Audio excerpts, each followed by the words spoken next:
Hello, everyone. Welcome to webinar number 2 of Washington Walks Webinar Wednesdays, another in our DC History series. I'm Carolyn Crouch, and I'm the founder of Washington Walks. And one of the best perks of being the founder of Washington Walks, and that's our phone in the background, sorry, giving walking tours for now 2 decades, is I've gotten to meet so many fabulous people who are involved in telling DC history, presenting DC history in unique and compelling ways, and who feel as passionately about it and as intrigued about it as I know all of you out there do, and I feel the same way. And the guest who's going to present, my colleague Brian Kraft, definitely feels that way. He has found such a unique and I think really powerful way into telling the story of DC history through its built environment. Want to give a little plug for our webinar that's coming up tonight at 7 o'clock. It's DC in the Movies, and it will be with Hillrag film critic Mike Canning, and I will be having a discussion about the 1939 classic film, Mr. Smith Goes to Washington. Well, Brian Kraft, you and I have known each other many years. And before people joined us, we were trying to figure out how we know each other. And we decided it was because, well, we're both interested in DC history, but also giving tours that highlight DC history. We figured out, we think it's Columbia Heights that brought us together. Walking tours that you started all on your own, that the Historical Society of Washington had you do. I was recalling that when I took your Columbia Heights walking tour, we met at the metro station. And at the time, when you came out of that metro station, there was no Target, there was no Best Buy, there was no DC USA, there was no plaza with the fountain. Kind of see the Tivoli Theater in the background. Thank you for doing that work, because that led to you being the historian who did the content for the Columbia Heights Heritage Trail. You also penned the excellent chapter in the book Washington at Home about Columbia Heights. Thank you. And there's more. There's more. HistoryQuestDC, which you're gonna present to us and tell about today. And I'm especially excited about this topic in your presentation because I dare say there are many people listening or watching us who don't know this exists. This is going to be such a gift to people. Good. Hope so. All right. Are you ready to turn it over? I am ready to turn it over to you, Brian. All right. I'm going to share my screen here. And I'm going to go to, I'm rusty. We did this the other day, and now I feel like I'm all rusty. Okay. We're going to open up HistoryQuest and come back in here and choose it. There we go. Share. Now everybody sees HistoryQuest? I see it. All right. All right. This is a mapping application. It's an online map. And I'll describe that to you broadly as we go through here. And the things you can do. One is you just, the same action as dragging and dropping. You grab it, you click, and you move it. That's called panning. We're panning westward, northwestward. Let's pan up to around DuPont Circle, the West End, Foggy Bottom. So this is a giant map that is an alive map with live links. What we're looking at now, is this a map of Washington, D.C. 2020, or is this Washington, D.C. 1854? This is a contemporary map. This is a today map. This is a right now, as best we can make it right now and keep it right now. That's what we're trying to do. It's a monumental task because, of course, buildings are always being torn down and built here in the district. But this is a today map, but it has historical, my deal is Washington history, so it has historical data in it, and that's what we'll get into pretty much right away here. And the map lives online under the auspices of the DC Office of Historic Preservation, right? Yes, it looks from the URL, it looks like it's hosted by the mapping software. No, it's DCGIS. Yeah, I don't know whose server it's on. It's probably on a District of Columbia server. The Office of Planning has a GIS staff. I'll explain GIS. In short, it's digital mapping. Pretty much all data now has a spatial component to it. And so data people, very common, make maps now through this powerful software. And one way you can present it is online, the way we're looking at it and how I'm going to show you. What do the different colors, it looks like different types of buildings maybe, Yes, indeed. are different colors? I'm going to zoom in. Here's a zoom tool up here. Or you can use the roller on your mouse to scroll in and out, just like if you're on a Google map. Up here on the upper right are some icons that contain a lot of the functionality in the map. The first one is, see how the word legend pops up. That's a map legend. I'm going to move us out of here. I don't know how people see us, but we were in. Same way you're seeing it. We were okay. Same way we're seeing it. Good. We were in my way. This is what we call a color ramp. So a series of colors that corresponds to some of the data. These are building attributes. The darker the building, the older it is. That is correct. That's correct. And I'll show you how that plays out as we look at more of the map. Let me zoom in some more and we'll look at some of the features on the map. Every little bit on a map is called a feature, and features usually come as groups or what are called feature classes. In this case, these are building footprints. If you don't recognize them, these are building footprints, which are basically a two-dimensional bird's eye view look at what a building, the base of a building would look like. Right. So here's, this building right here would be the Riggs Bank branch at DuPont Circle. Now PNC Bank, right. Yep. And if you know that part of town and you ride bikes in particular, there's a big old rack of red bikes right here. Yeah, and it's also, that's where your mouse is now, is where the staging area is for the DuPont Circle Farm Market. That's right. So that's where we are. Now let me click this building footprint and we'll get a pop-up. I'm gonna move us again. We just are always in the way, Carolyn. So here's a pop-up. That's 1913 Massachusetts Avenue. It may have multiple addresses. It may have a Connecticut Avenue, maybe 1500 Connecticut as well. I'm not sure. It should have a building name. That's something I'm trying to catch up on, is getting building names associated with all the buildings. But here's some historical information on these buildings that comes from the source, Building Permits Database. And has the permit number. There it is. Riggs National Bank was the owner. Architect, the builder. This guy was a big builder back then. And it cost all of $103,000 to build that building. This building happens to have been one of the first bank branches in Washington, D.C. Branch banking was brand new back then. This is 1923. And at the same time, the branch bank at 14th and Park Road up in Columbia Heights was being built in the same style. Both of them inspired by the Riggs Bank branch across from the Treasury on Pennsylvania Avenue at 15th Street. Anyway, so this is typical of what you'll see when you click on a building and you get a pop-up. Up here at the corner is another one that comes from the building permits database. Okay, let's click on a new one and see what happens here. We'll zoom down some newer ones down in the west end of downtown.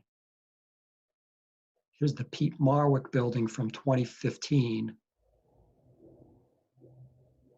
The developer Brookfield Properties. It's an office building, 285,000 square feet. I glean whatever I can about the original data of a building, and I put it in here, and it ends up on the map. So at the individual. Tell us how on earth you go from doing deep dive into Columbia Heights neighborhood history. You turn that into a walking tour, beautiful heritage trail content and images, chapter in a book. How does Brian Kraft go from that to creating this map? Well, let me do this. Can you see my story map? Not my story map, my PowerPoint. Not yet. Okay. I have to go to a new share.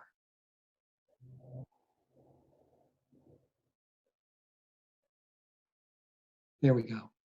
Here we go. All right. This is a PowerPoint I put together a few years ago, but I found it was useful here.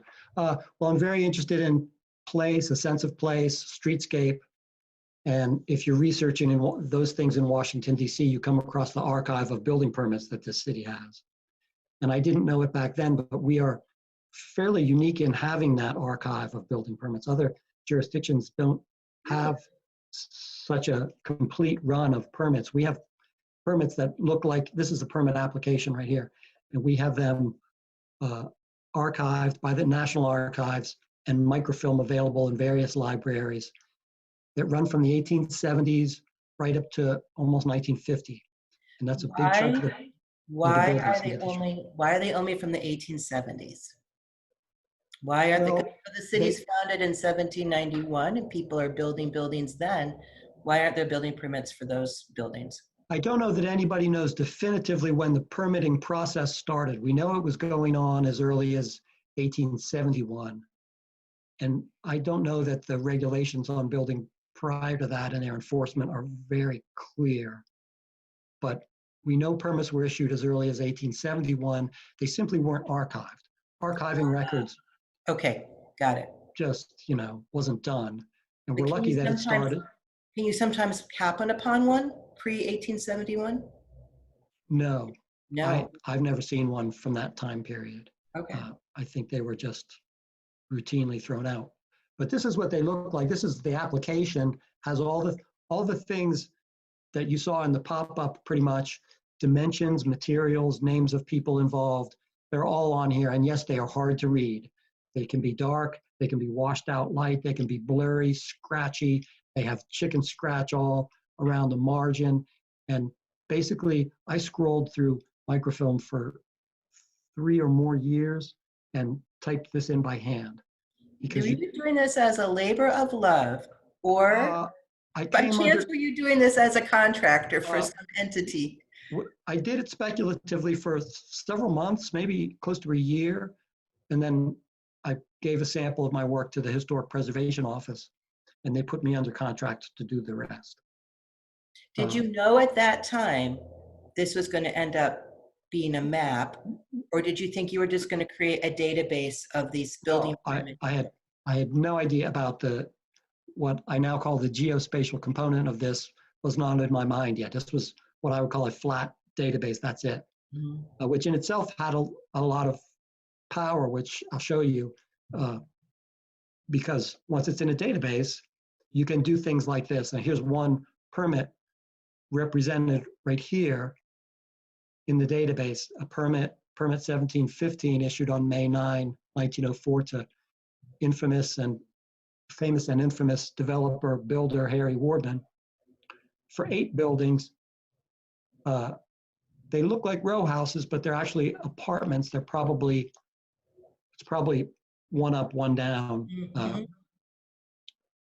So two front doors and 2 families living in it. Anyway, you can do things like this now, select and sort the data and really start to understand it well and cease all speculation about such things because now the data is available. So, and a lot of that process to get it to the report that I snipped here was making sense of the data that's on here. You can put it in a database, but when it says block 6 in Columbia Heights, you have to translate that into a square today. When it says it was on lot 3 then, it might be lot 103 today. I don't know. Wow. Girard Street was called Princeton Street, etc. All the locator information by which we would look at that permit and identify it today might have changed. So I went through basically square by square, permit by permit, and pieced them, put the permits together with known buildings and associated them with buildings known to have existed, whether or not they are extant, still standing. And that's how they came to be associated with the buildings that they are today. That process took about 3 years.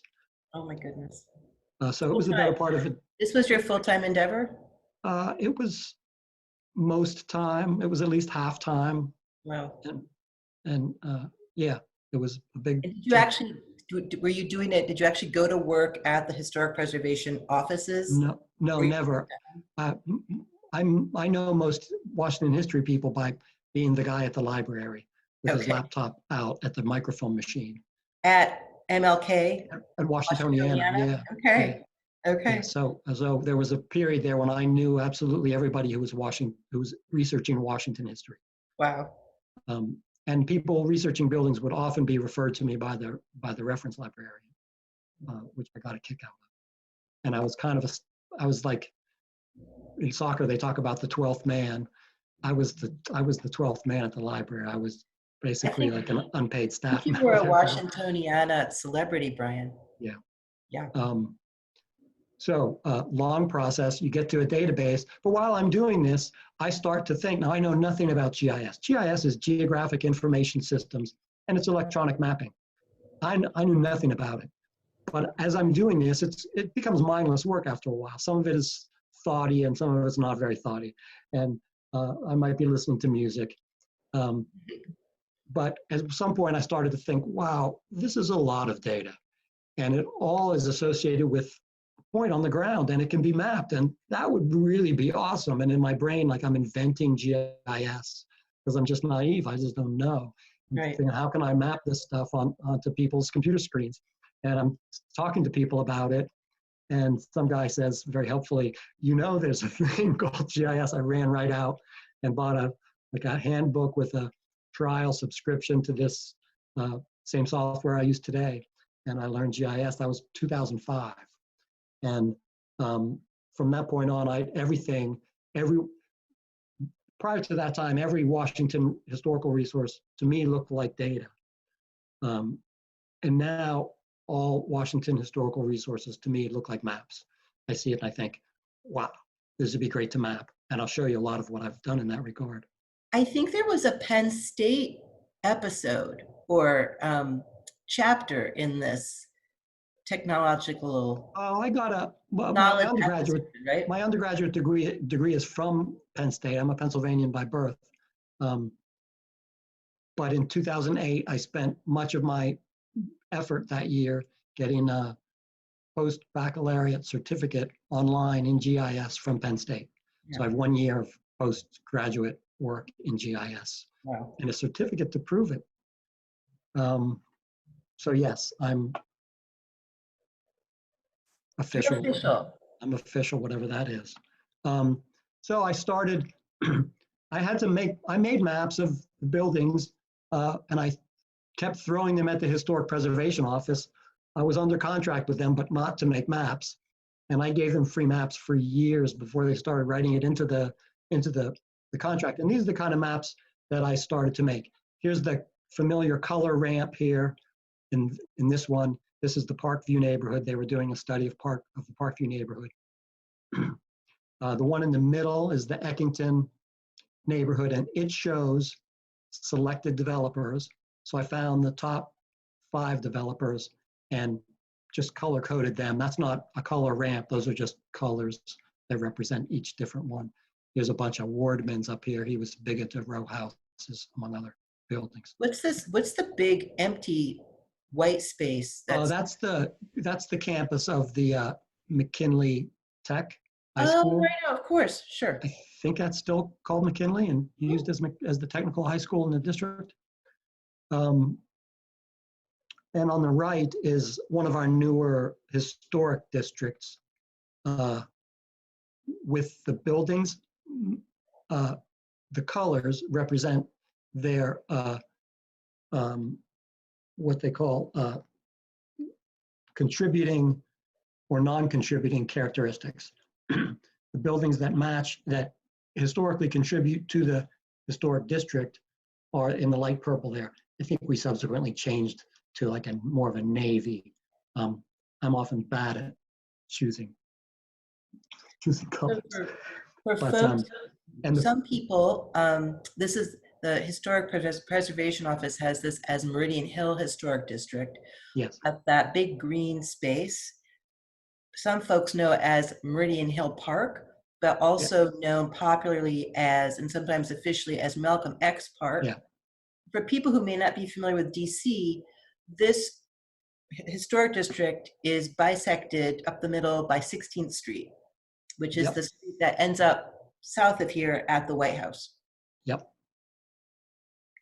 yes. So the Historic Preservation Office would use this map or a similar map with better colors to communicate to the public, in particular developers who might have an eye on some of these buildings. The ones that are purple on this map are no-nos. These are historically protected, and you have to treat them in a certain way. These pale yellow buildings here, let me put it this way. If you wanted to significantly alter or demolish those buildings, presumably historic preservation efforts would not hinder you. Don't take my word on any of that. Right. I'm not a historic preservation office. Anyway, I have a few pages here that I don't want to spend time on, but real broadly speaking, I was tasked to resurvey historic districts.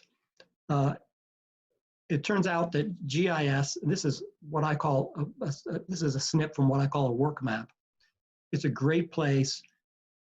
The software is great for me bringing in electronic resources regarding the buildings and how to find out about the buildings and quickly grab some historical attributes on the buildings of Washington, D.C. in a very efficient and accurate manner. So that's why I'm not an architectural historian, but I'm not going deep on things that you would need to be an architectural historian to do. They do trust me to date buildings. And that's the main thing that they want from me is when was this building built? And if I can tell them the developer and architect, all the better.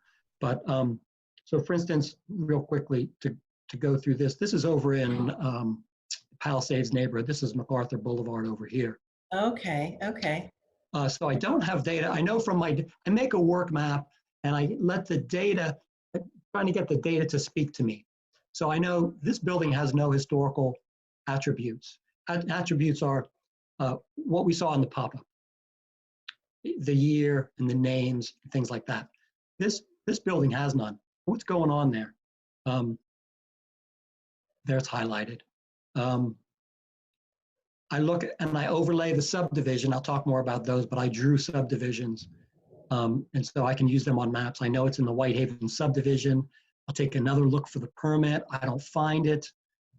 Here is an old based real estate atlas overlaid here. And you have to do that. You have to geo-reference it. You make points on the old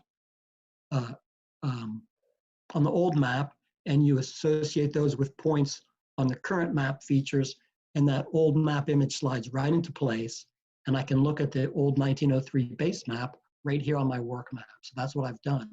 And you've had to put in the Bates map info, but the power of the software platform is that you can do that.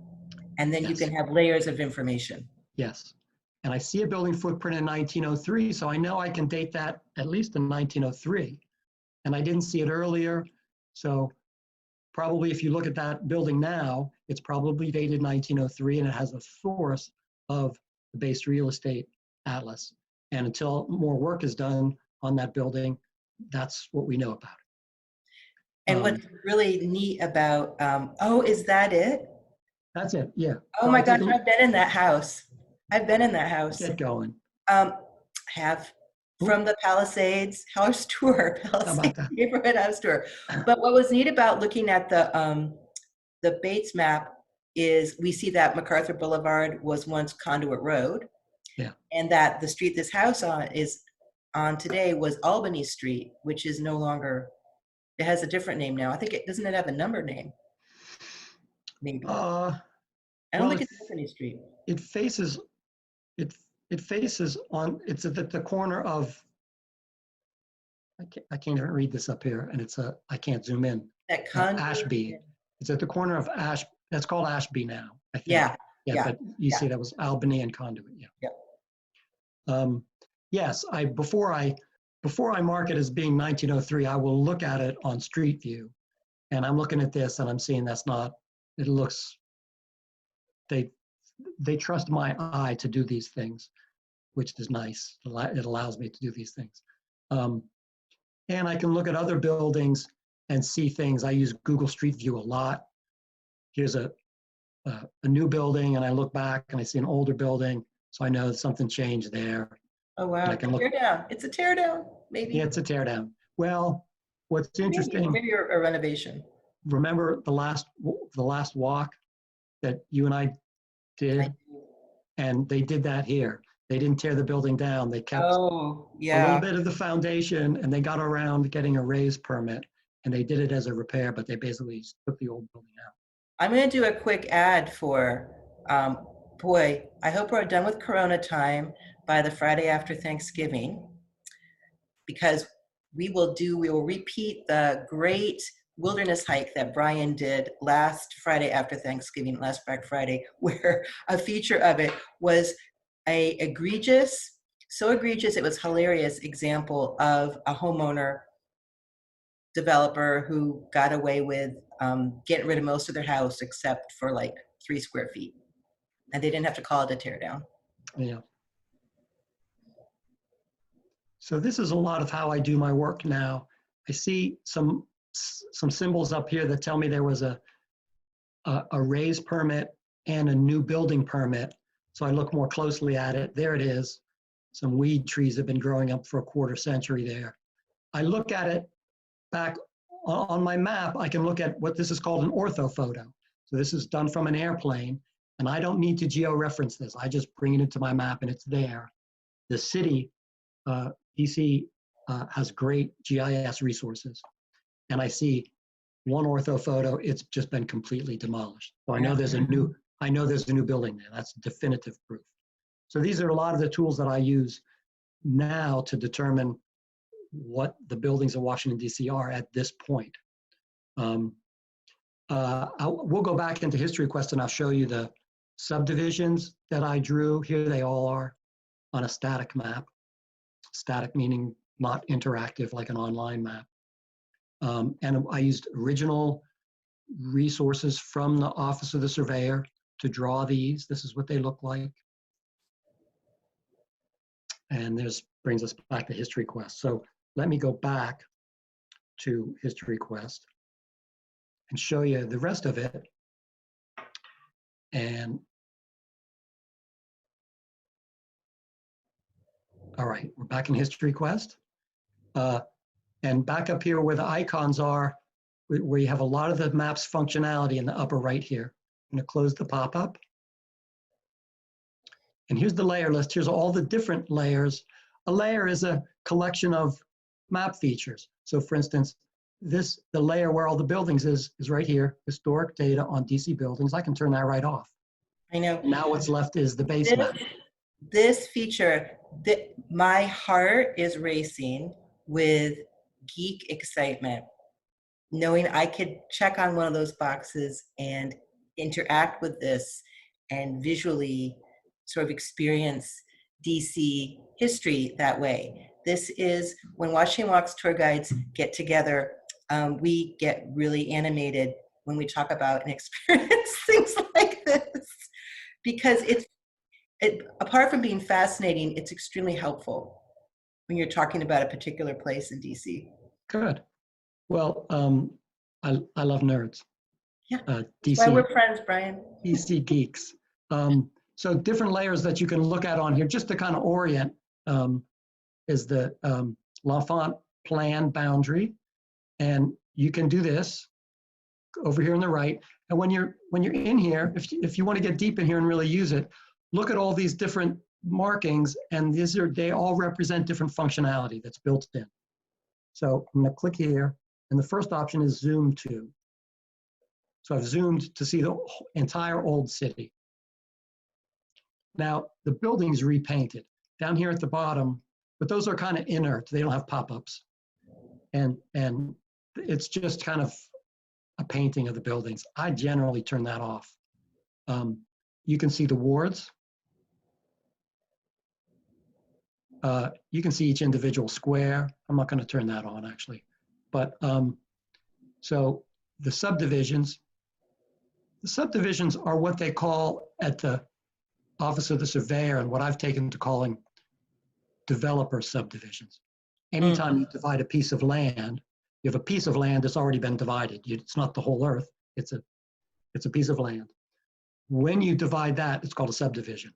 So subdivisions happen all across the old city, but when we study Washington history, refer to subdivisions, we're usually talking about developer subdivisions, which is what I've drawn.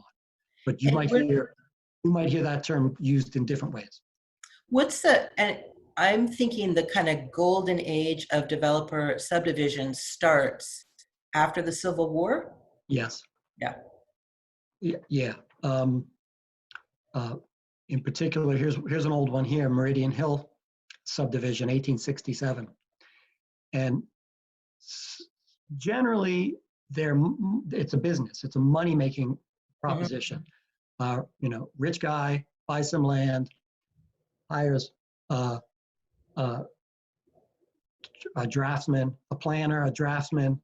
They draw up the streets and the lots, and they sell the lots. That's a subdivision. They might even grease the skids and build a couple of nice houses in there first, just to get people interested and to show how nice it is. And then they're going to sell and make money. Some guys didn't do that.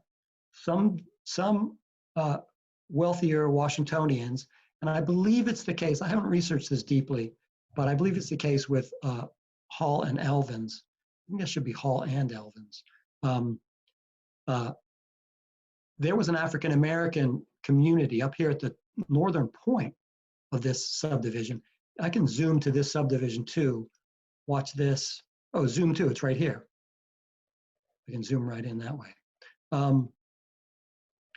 There was an African-American post-Civil War community right up here that was associated with Union troops being up here, camped here during the war along 14th Street.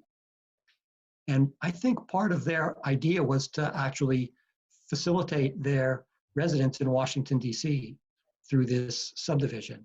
And in fact, there was an African-American community that was removed in 1910 from the northern part of what is now Meridian Hill Park. And actually, my friends at Prologue DC in their mapping segregation project just documented that. So that's what a subdivision is. And if you're studying a place, if you're going deep in a place, you want to know about these things. So I'm the first person to redraw these and make them available like this. This is the only place you can see these. They're available on this map through the Office of Planning's GIS staff, but they haven't made it through the districts. The district makes GIS data generally, most of its GIS data mappable through Octo, the Office of the Chief Technology Officer, which is basically a clearinghouse for the entire district government to send their data, and especially their mapping data. This hasn't made it into Octo yet, but it's available here on this map. So there's that, subdivisions, the L'Enfant plan, historic districts are in here. Let's zoom out and take a look at the beautiful colors that Yeah, are the I know, historic it always is, yeah. of Washington, D.C. We have a lot of our city is protected. Surprisingly, that is to the chagrin of many people, but it makes us a city with a lot of character. And Just, if you don't mind, Brian and I were kind of playing around with this yesterday. Zoom into the National Mall, because I was really surprised. I was, as my Southern friends would say, I was tickled. Can we? Yes, I was tickled by the fact that the Washington Monument, its little campus, is its own historic district. Never knew that till I saw this map. and it's probably entirely, well, is it? Yeah, it is entirely within the National Mall Historic District.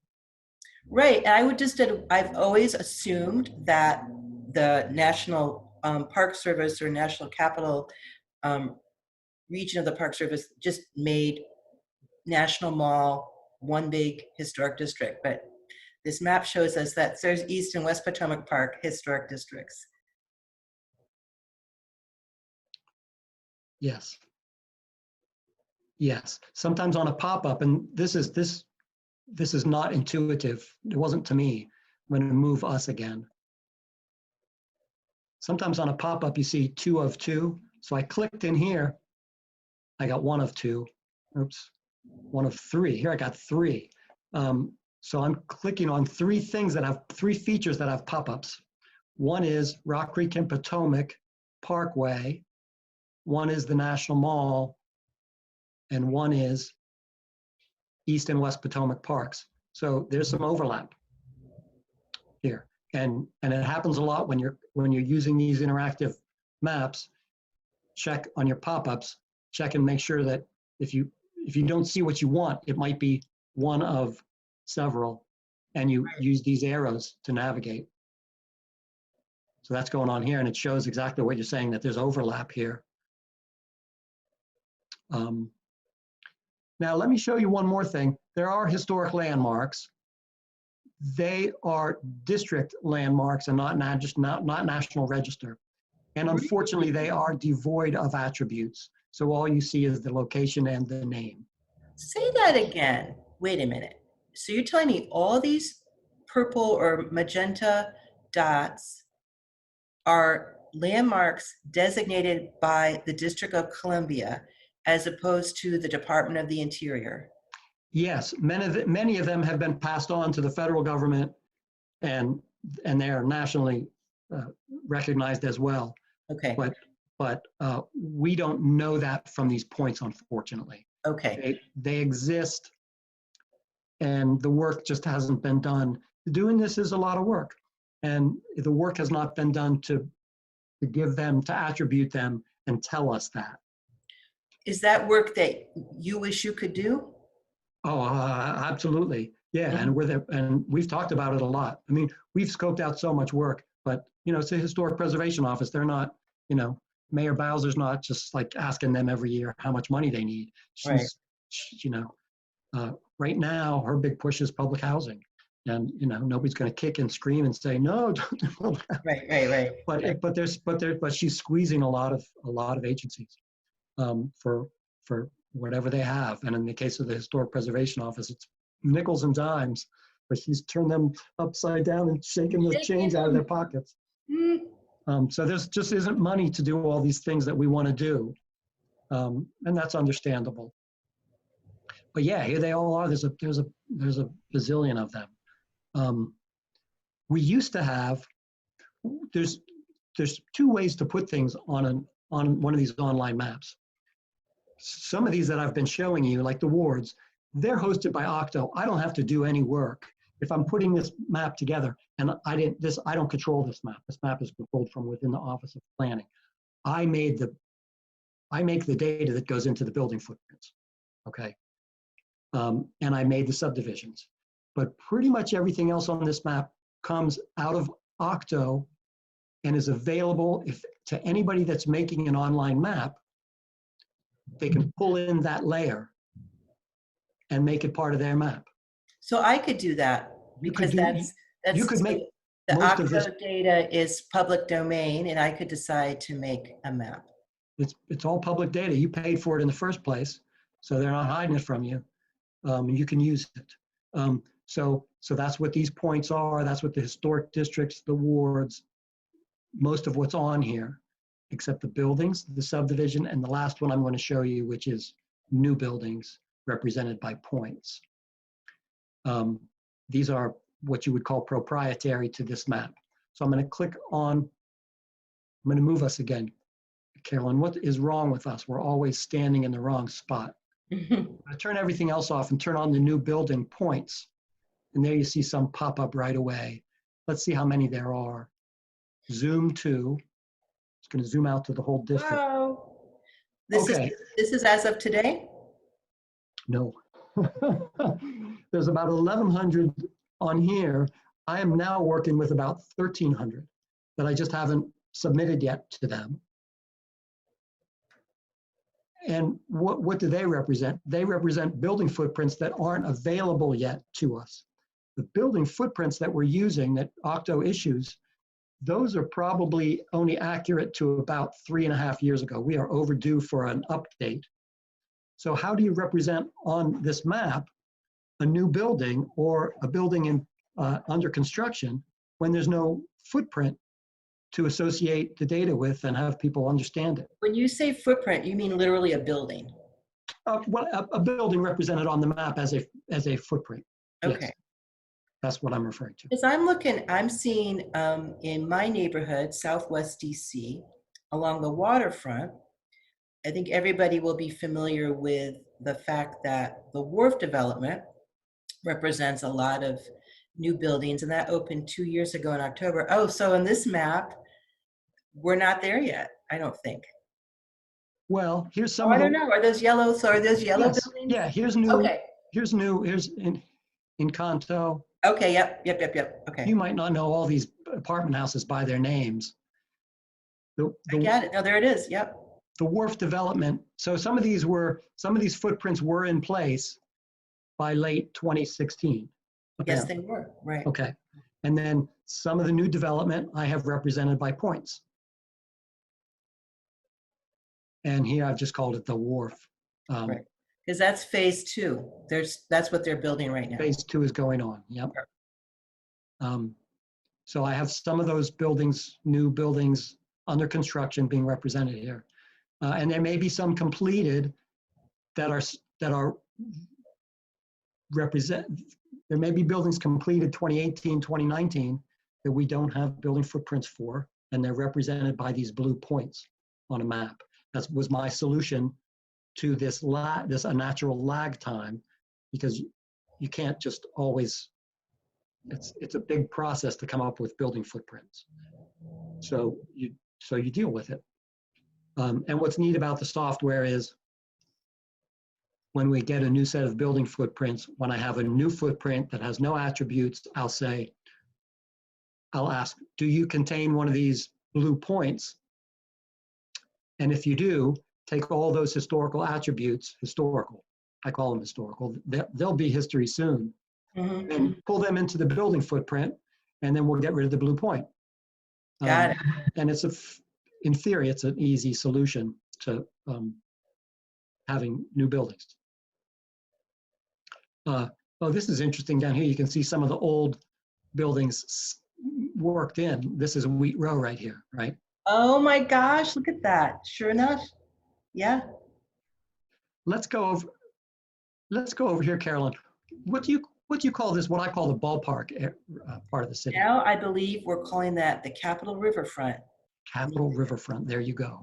Sometimes Navy Yard because of the metro station, but I think more and more there's a business improvement district which calls itself Capitol Riverfront. I think that's all right. sticking. I've heard that term. So for instance, here's this big open space, which I think has been a parking lot, and here's the Trapeze School, which a lot of people know. Yeah, although, so this map is old enough that the Trapeze School has Has that gone? relocated. It's still in that neighborhood, it's just relocated from Okay. there. And now that piece of real estate is gonna start to get developed. Yes. Oh, if someone's asking, are the bids a layer that you can overlay on the map? Those certainly could be put in here. I'd be surprised if they're not available through Octo. They probably are. Octo has a ton of really great GIS data and bid boundaries. I assume every bid has a hard boundary. And so they could easily be represented on the map.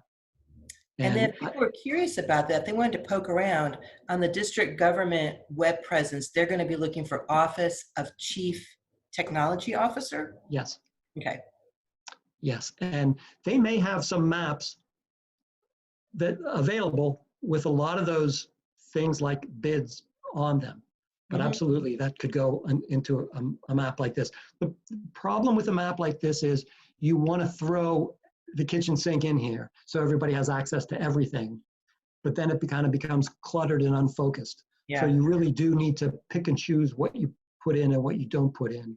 And this is a good number of layers here. You don't want to put a lot more in here. So you want to have this map for this function and another online map for another function. In theory, you could put the world in here. But it's good to know that this kind of piques your interest and makes you maybe focus on, you realize, oh, I want to know more about the bids. And then it's good to know the resource of the Office of Chief Technology Officer to go check out. Yeah, if you look, Google, use Google, it's your friend. Or dc.gov has a good search function too. Go to dc.gov and use the search box. That'll work for you as well. So let me show you now. Let's show one more thing because we have some really good questions that have come in. All right, I'm going to show you my development map, which is new, but it's a different way. I feel like I don't control HistoryQuest, and it's much more focused. It's the Historic Preservation Office. It's much more focused on the old stuff that they might want to preserve. But the thing is, once you start to make a map like that, you really do need to, you can't have big gray building footprints that don't have anything in them. You have to look at new buildings too and attribute those. And so I'm trying to make a map here that has more of that kind of a focus. So for instance, these are, well, let me do this. Let me show you This is something you're working on right now. Yeah, I made this yesterday. Okay, so in green are pre-construction projects. So if we can go down to where the Trapeze School was. This has a different base map. Yeah, it does. What I can do is turn on, I made a point to represent every building, not a building footprint, just a point. So I'm going to click on this pre-construction project, and they call it Yards West. And my sources are the DIMPED real estate portfolio. That's the deputy mayor for planning and economic development. Plus the Washington Business Journal wrote about it. They're a good source for building projects, commercial building projects especially. Yeah, so that's what's going on in that. Well, no, this is a lot with the Trapeze schools here. Oh yeah, there's M Street, yeah. So there's something has this been permitted? No, it hasn't been permitted yet. But it's due, this is probably still pre-construction. So I'm still working out the kinks here. This looks like it's still pre-construction because I don't see a permit number. But anyway, this is more recent data that I will transfer to the Historic Preservation Office, and they'll have it in that map as well. But I can keep this one more up to date. I can update this one weekly, monthly, and have some different functionality that pulls out different things. So for instance, I can show I can show all the new apartment houses.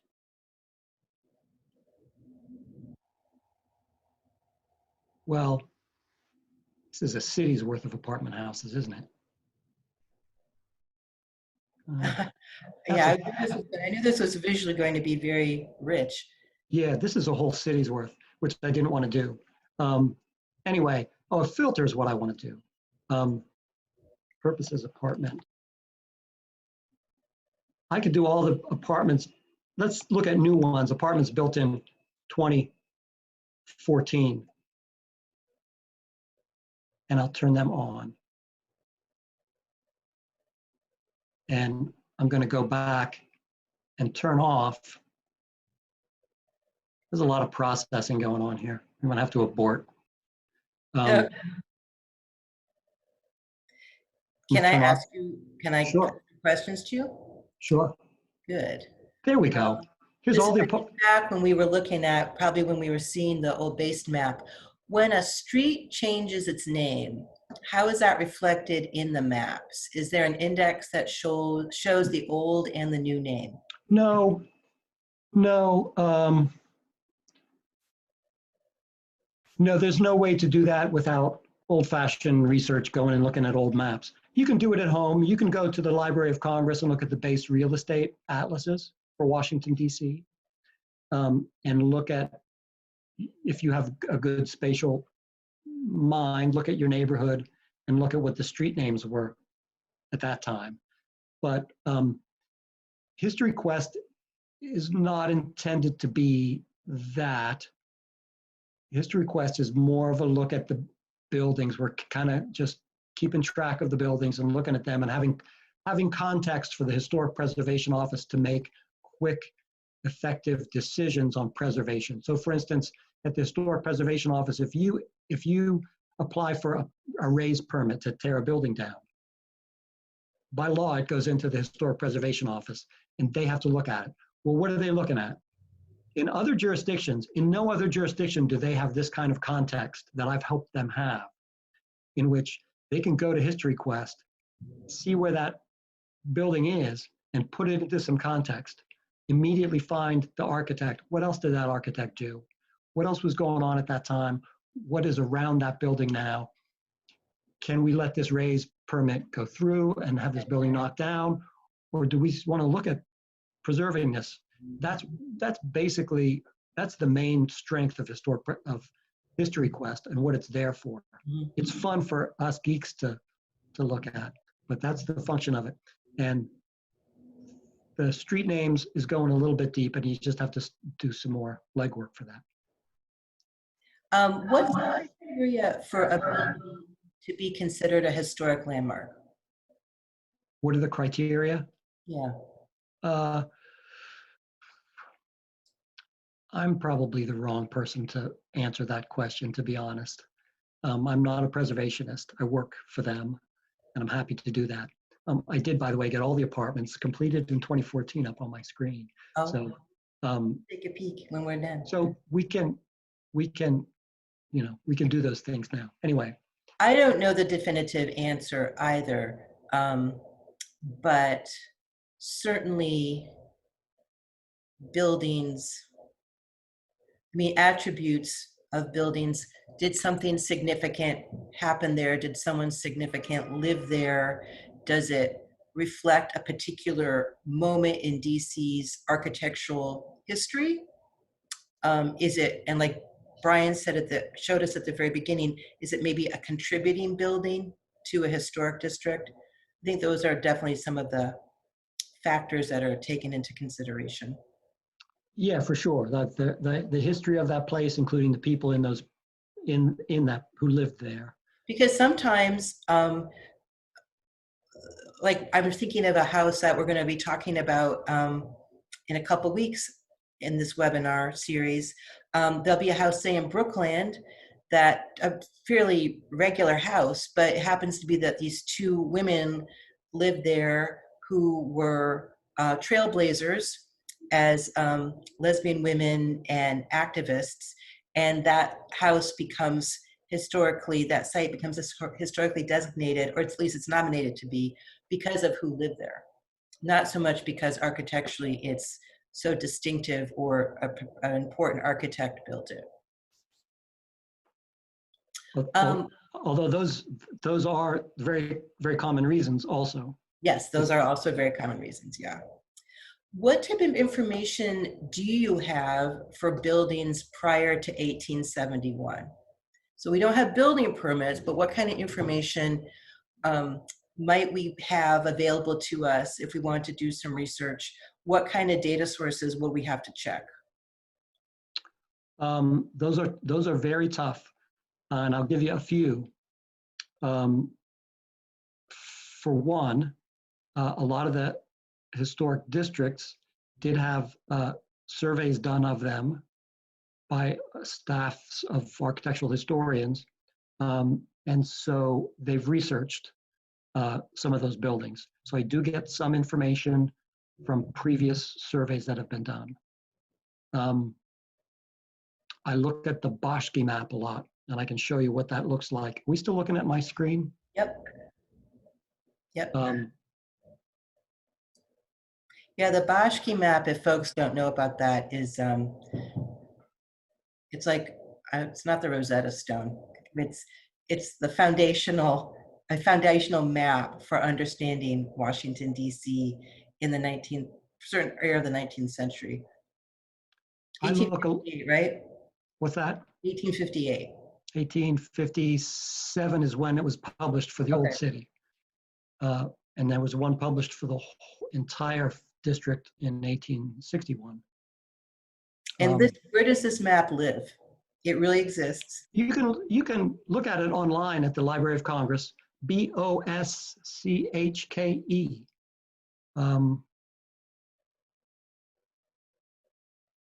And this is what it looks like actually for the old city. Here's where James Boyle lived, up here on Maryland Avenue. He was a marble polisher. You don't meet a lot of marble polishers today, do you? Not anymore. So I highlighted him just because it's wild looking through these old city directories.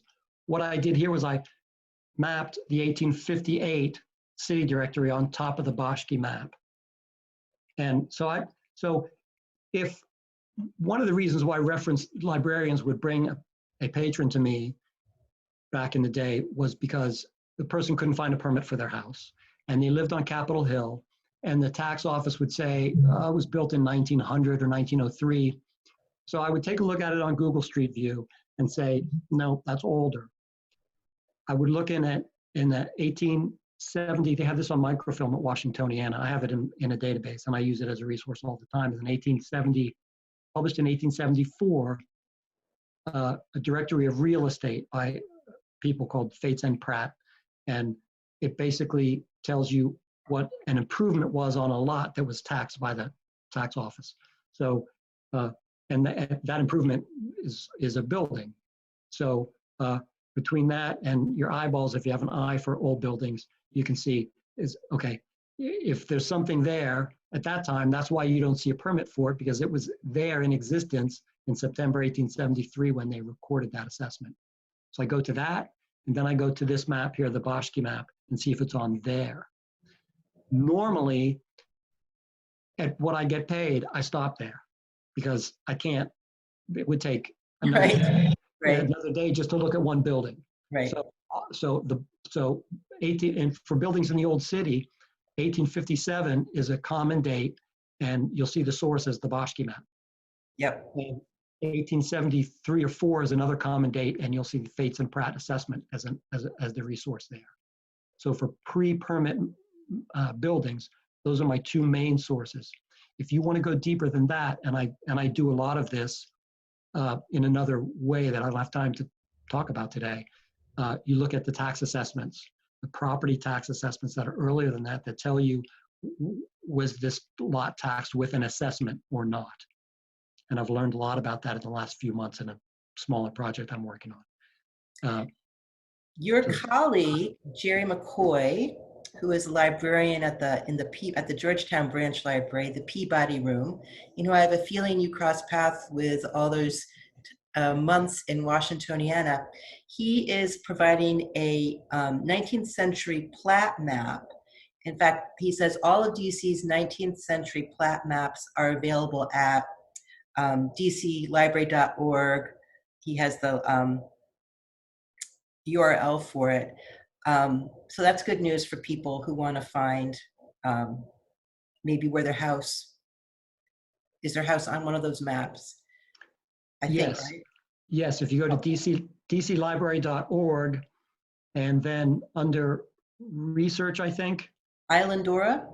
resources, and they call it Dig DC. And Oh that's yeah, where, they do, that's that's where, right. Yep, that's where you find their maps. yep, right, right. Someone is asking, can I blend Octo data with a Google map to create my own map?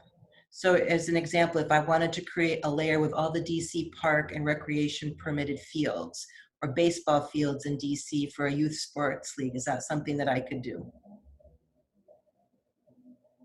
I think so. I haven't done it, but I think if you go and you find it on the Octo site, go to open, we're still looking at my, oh, well, I'm going to have to, I'm going to go to the resource here. Research, DCGIS, well, that's what I call it. It's called Open Data DC. Let me move us again and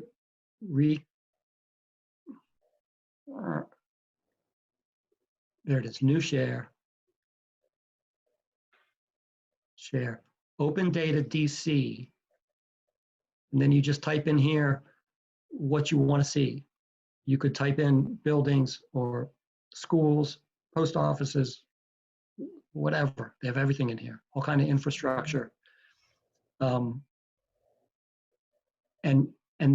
get the layer that you think you want, and then download it. And there's different formats you can download it in. And I don't know what format Google Maps wants, but that's the key to the feasibility of it and the practicality of it. Here's one last question, which is maybe a little bit out of your purview, but I have a feeling you have an opinion.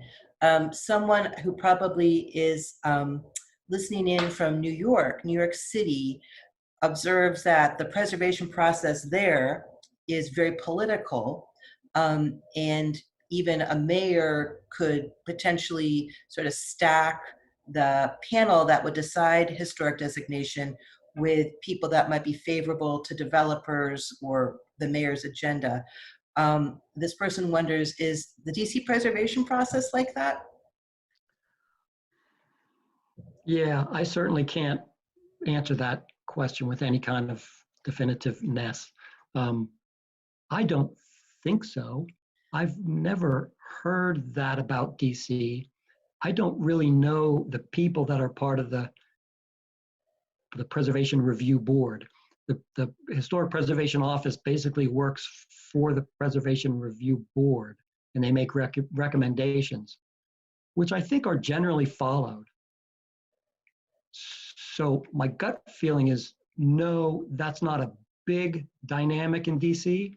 I wouldn't be surprised if there's some of that, but I don't think so. I think they really do tend to follow HPO's recommendations.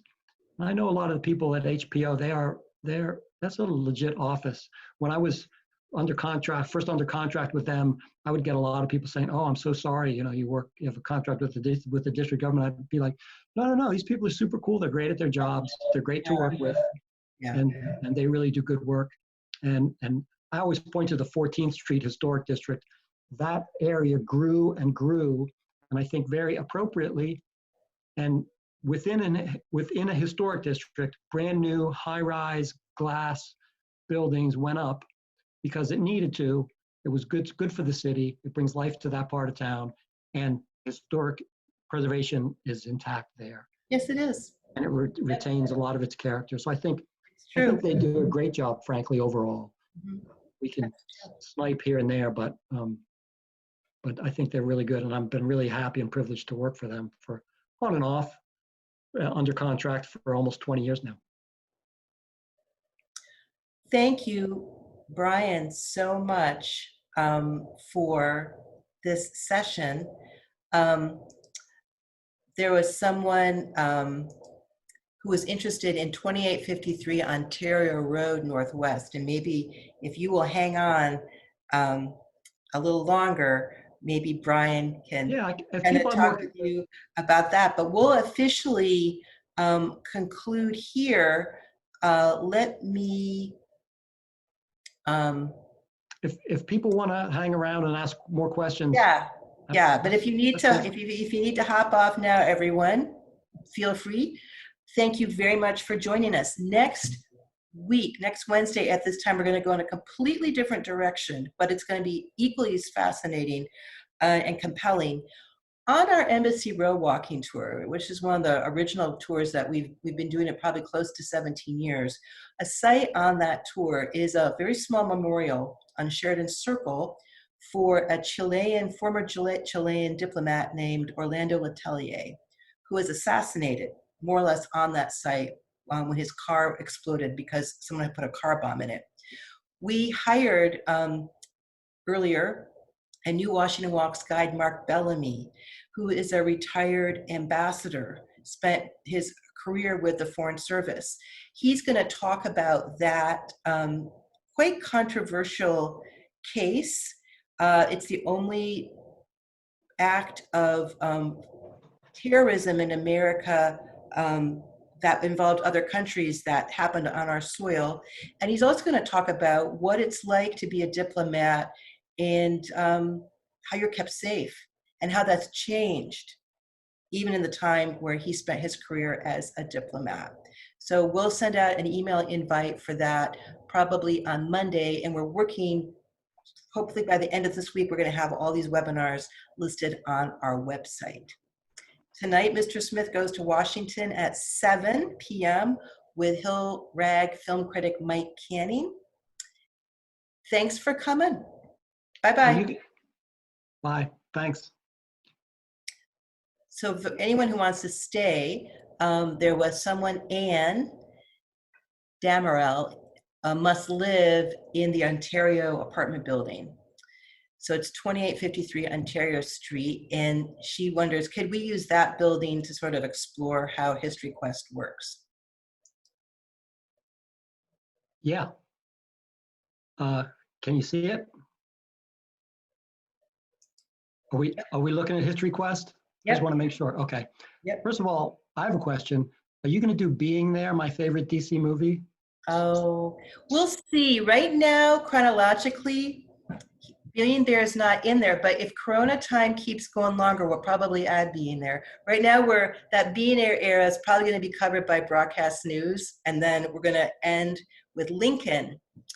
But again, if we're not out back giving tours, Being There is probably a really good film to talk about during this time. Yeah, it was one of my favorite movies ever since I was a kid. Anyway, yeah, I've zoomed up to first of all, I lived here in the Clydesdale, the Clydesdale Co-op, a small Wardman building built as a co-op apartment from 91 to 98. So I know this part of town really well. Here's the Ontario. You see there's two building footprints for the Ontario. 1903 and 1905. So it was built in two different sections.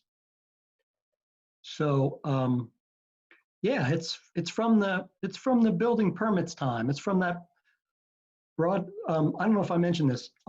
There's about 130,000 historically attributed buildings on here. 130,000 across the district, and about 100 of those are attributed from the building permits database. So that's a vast majority. So those are built from the 1870s through the 1850s. And this falls right in there. So we had good data before I even thought about mapping this stuff. We had good data on the Ontario, which apparently at one point was called the Glen Alden. I've seen that, yeah, I've seen that. This is only on the older one. Apparently by the time the second one is built, it was just the Ontario, but apparently the original name was the Glen Olden. How about that? Hmm. Ontario, well, then again, the original owner was the Ontario Apartment House Company. So I don't know what that's about. You might Oh, want to, James, James G. Hill, that was an active DC architect. yeah, And yeah, yeah. designed some really beautiful buildings. And I don't know who was behind the Ontario Apartment House Company. Interesting. Oh, Hill and Kendall. So it's probably James G. Hill, and he brought on another guy. So for me, to include this in the map was very simple because I had the data. I know the building. I don't need to, I don't really need to look at this twice. I know that it's, is it part of is it landmarked? I bet it is. No, I don't see a little purple Oh, yeah. pin. Here's a purple pin. Here's a purple pin. Why is there a purple pin on a yellow footprint? Is there a problem on my map? Baker House. No, I don't know what that's about. That's odd. That's an anomaly. I'm not going to resolve right here and now. But in any case, the Ontario was pretty straightforward. So I can show you the subdivision.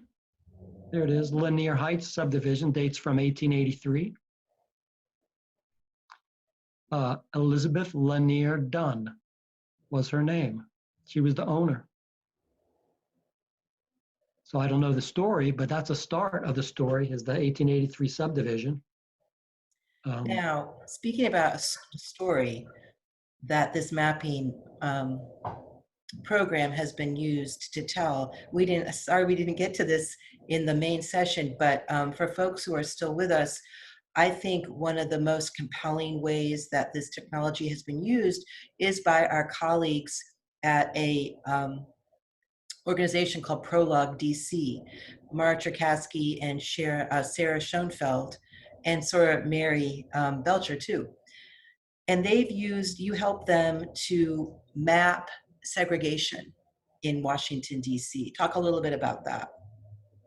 Well, like I said, back when I first discovered GIS, sometime between 2005, when I first learned to map, and 2008, when I did that postgraduate year at Penn State, sometime around that time, I just started to look at everything in terms of mapping it, all of Washington history. And one thing I had already researched was, here's the mapping history website. Yeah, if people just Google mapping segregation DC, this will come up. Yeah, it is in fact mappingsegregationdc.org. That's an amazing photo. That's Columbia Heights, isn't it? That's Petworth. Oh, Petworth, right, Petworth. That is Petworth, yep. So here's a story, the bare bones of which I actually first wrote in 2004. I was very curious about the legality. As soon as for Columbia Heights, I researched race restrictive covenants. And they came and they were established by law, and then Supreme Court said they can't be enforced anymore by local governments.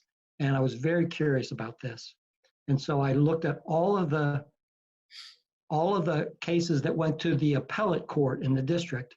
So in the district, it goes to the district court, or it did back then. I don't know how it works now. It goes to the district court, then it was appealed.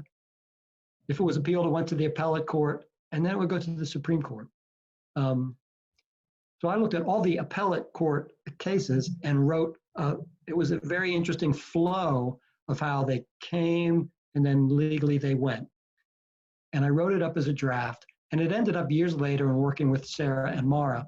I co-founded Mapping Segregation with them. And this ended up being our first product, was this story map. And I highly recommend it. It's called Mapping Segregation. And well, it's called, the story map is called Legal Challenges to Racially Restrictive Covenants. The project is Mapping Segregation in Washington, DC. the company, Mara and Sarah's affair, is called Prologue DC. The reason I didn't join Prologue DC is because I had a corporate job at that time, and my boss basically said, no, that's a conflict of interest. So I did not join their company, but I joined them in their first project, which was this. And our first product was this story map, which I'm terribly biased, but I think is the finest bit of history on all of the internet. I honestly believe that. Oh, I agree. I agree. Because I think that it's, for us Washingtonians especially, it's not part of our story that we talk about a lot. And there haven't been a lot of ways for us in, say, the past 15, 20 years, for us to find out about it and interact with it. And this is definitely one of the best resources. And I would also make a plug here for a newish history book about DC called Chocolate City, that also gets into this kind of history of the city as well. So I'll show you one map from here that it comes right in the middle. You see, it comes right in the middle of this, and it really is like, it's a bit of a climax. As we were working on this more and more, and they were gathering this data, and I was mapping it, and I started to see what was going on, and I just thought, this map is going to be so great. And it really is. It shows, this is the African-American population. Right here you see the key, 88 to 100%. This is the percentage of population that is non-white, which back then you're talking about African-Americans. Restricted, race-restricted lots are in this deep blue here. And here you see this population sort of inorganically hemmed in by these restrictions, and it's bursting at the seams, trying to kind of move up into this neighborhood, and it's hemmed in by the restrictions. Sarah and I, before we ever even did this, Sarah wrote the heritage trail signs for Georgia Avenue. Oh yeah, that's right. And she knew I'd done some research on these race restrictive covenants, and she asked me about it, and we ended up mapping these blocks here, and she did some research, and I mapped it for her, and we found out that these covenants were abandoned, that Wardman, I think, built this block, and he put a race restrictive covenant on it. These were older, built by another developer. They had race restrictive covenants on them too, but the legality of them was not set. People were unsure whether they would stand up. And these are all white mini neighborhoods in what was increasingly mixed race neighborhood of what we now call I think was called Pleasant Plains back then as well. So Black folks, the Great Migration's on. Black folks are pouring into DC. They're moving into these neighborhoods and turning what was a working class mixed race neighborhood mostly Black. And these little white enclaves basically got up and abandoned their restricted properties. And I don't know that that's been documented prior to Sarah doing that. So the same, it happened here in one decade, it happened here the next decade. This is like the 1900s and 1910s. But these were not in effect when this data happened, because this is a 1934 demographic data. So you can actually ignore this blue part here, because they've been abandoned already. They're not going to hold up in court. And the case, the property owner that caused the racial restrictive covenants to collapse was a property owner in Bloomingdale neighborhood, wasn't it? Yeah, that's right. That's the Heard v. Hodge case down here. Yes. There is Charles Hamilton Houston arguing Heard v. Hodge before the Supreme Court. Story maps are great because you can read it through pretty quickly like a magazine article, where you can click all the links and learn more about just keep going. Mr. Houston, and there's tons of links. It's an all online entity, and it branches out and can tell you a lot. You can go a lot deeper with it, and you can mess with the maps. The maps are interactive. The main staging area over here on the right is maps with pop-ups, and you can zoom in and out. And here's a pop-up for Heard v. Hodge over here. So I'm going to invite Mara and Sarah to do a webinar on this. I think it would be really they're looking at schools now. They're looking at all kinds of things that came into play in the years of segregation in Washington, D.C. And it's just one of the things. As soon as I started, I had looked into it a little bit, and I thought, wow, mapping this is going to be really, really powerful, because it's a spatial thing. That's the whole point, is the space. This is my space. How to protect this space, and how does this play out over history? And once you start to map it, you really see it, and to me, it's very powerful. I agree. It's great stuff. I think this is the perfect official endpoint. This gives people, and now we've given people like 3 different online resources that they can now go explore when they need a break from whatever they're trying to occupy themselves with during this shutdown time. Brian, thank you again for sharing this with us. Thank you, Carolyn. Yeah, it was really great. And thanks to everyone, the 25 of you who stuck with us till the very end. Thanks. Really nice spending time with you, and we'll look forward to seeing you again at another webinar. Bye-bye.